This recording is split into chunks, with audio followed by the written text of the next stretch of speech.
What's going on, guys? So today I'm very excited to talk about a cool little blade that just came out. This is actually really limited, but I was able to get a hold of one to test out and make a video for you. This is the HEAdesigns Chief. Now this might look a little bit familiar because this is basically kind of a second gen of the Hunter. Although it's a different knife, has a lot of design cues of the original HEAdesigns Hunter. Now if you go back and watch the video on Hunter, okay, well, hang on while you do that. No? Yeah, okay, well, hey, you know, on your free time, if you want to check it out, you certainly can. I stole the video up. A lot of people love the knife, but they weren't so fond of the blade because the blade profile was a very, very detailed, specific clip point, one that I'd never seen before. It was so extreme that it was different. And that's what I loved about it. It was very unique. But some people loved the idea of the knife, but hated the blade shape. So first, let's get a nice little close-up of this guy. There are two versions of this knife. This is the carbon fiber version with the titanium back, and the other version is just a titanium front scale, which matches the back. There are only 100 of each of these made, okay? But they both sport this very cool, very simple drop point blade, all right? That's what makes this kind of special, is because I know a lot of people really like the idea, again, of the Hunter, but they're like, nah, I'm not really into the blade. Well, this is pretty vanilla in a very good way, okay? And when people say vanilla, that's usually a negative term because it's kind of plain, but sometimes plain is exactly what you want, okay? The Hunter's blade was more of like a rocky road, and either you're into rocky road or you're not. However, a lot of people like vanilla. Maybe throw some sprinkles on there, maybe like a little bit of chocolate syrup, whatever your bag is. I'm not here to judge. But that's what I like about this, is because I know more people can enjoy it for being a very simple, versatile blade profile. Very simple, very clean drop point here, just a little bit of belly up front. This one is also sporting S35 VN. Don't quote me on this, but I want to say that the Hunter was in 154 CM. All right, these are being sold for $239, and they're not on pre-order. They're actually made ready to go, ready to ship directly from HEAdesigns website. And again, there's only 100 of each of the versions. Frame lock, again, titanium back scale, front flipper, super smooth, super fast. I really do like this. I'm not a fan of a lot of different front flippers, but this one I can definitely get down with, just like I did the Hunter. All right. Now, if you remember the Hunter, the back end here, because like a lot of the angles and such are very similar on this one, but the Hunter, the back, it kicked in, if you remember that. So from the base here, it was curved like this, okay, and this was obviously missing. So it's a very specific kind of blade shape, or excuse me, handle shape. But in this case, it just comes down. Again, super clean, super simple, just high quality materials. That's very well made. All right, it does have a lock bar insert on this one.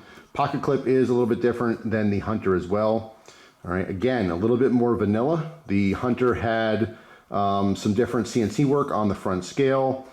You know, which you may like or not like. This one does not. This one's nice and simple, as is the titanium version of it. All right, this has a 2.8-inch blade. All right, this one in carbon fiber comes in at 2.4 ounces. It weighs absolutely nothing. It is a little pocket razor blade. The thing is ridiculously sharp out of the box. Absolutely love it. If you happen to get the titanium version, it is a little bit heavier at 3.1 ounces. So here's a close-up on that blade. All right, which is sterile. See both sides. The HEA is, you know, the logo is built into the pivot screw. Very simple, very nice. Two little screws, standoffs on the back. All right, there's a flow-through design there. Very nice pocket clip. Very simple, because we have a smooth titanium back scale. It carries very nicely in the pocket. Very easy to pull in and out, but there's enough tension on it. There is a landing hole on the back if that's something that you want to throw on there. It's certainly an option. But it's cool. Very simple. Like I said, there's only 100 of each version. No idea how long these things will last, but I think it's pretty cool. I just wanted to bring this to attention because I remember specifically when I did a video on the Hunter, some people were like really bummed. They're like, wow, it looks like a really cool knife, but I just don't like the blade. Some people loved it, as I used the ice cream analogy before. So there's a little shot of it closed. It's just super clean, super simple, and like I said, very vanilla, but in a good way. Some people love vanilla, you know what I'm saying? In this case, I can get down with it. Also, you don't have to use the front flipper, obviously. All right, if you don't want to scare your non-knife friends, or if you're at a funeral or something, it's just not appropriate. You want to open it nice and easy. The slot that's cut out there, which is obviously ambidextrous, as is the flipper, you can overcome the detent, all right, that's in there very nicely. All right, so it's not going to accidentally open up no matter how hard you swing it, but it's not like it's super tight. A lot of times, some like back flippers, they have really strong detents because they want you to build up a bunch of pressure to shoot out really fast. But with this one, it's easy to overcome that. You don't have to stress. It doesn't take that much energy to push that open, okay? So if you do want to manually open it, it's not a big deal. It's not uncomfortable. I find a lot of flippers, front or back, doesn't really make a difference. Like I said, they have some super strong detents and bearings. So anyway, very cool, very fidget friendly, of course, with the front flipper. As far as performance, it's fantastic. It is identical to the Hunter, only you are getting a little bit of a steel upgrade there. But it's a cool knife, and to me, it's just so different because HEA is so different. If you look at their other models, their other designs, they're all very unique. When you see them, they're not confused with anything else, okay? But that uniqueness, it could be off-putting to some people, whereas this is pretty tame.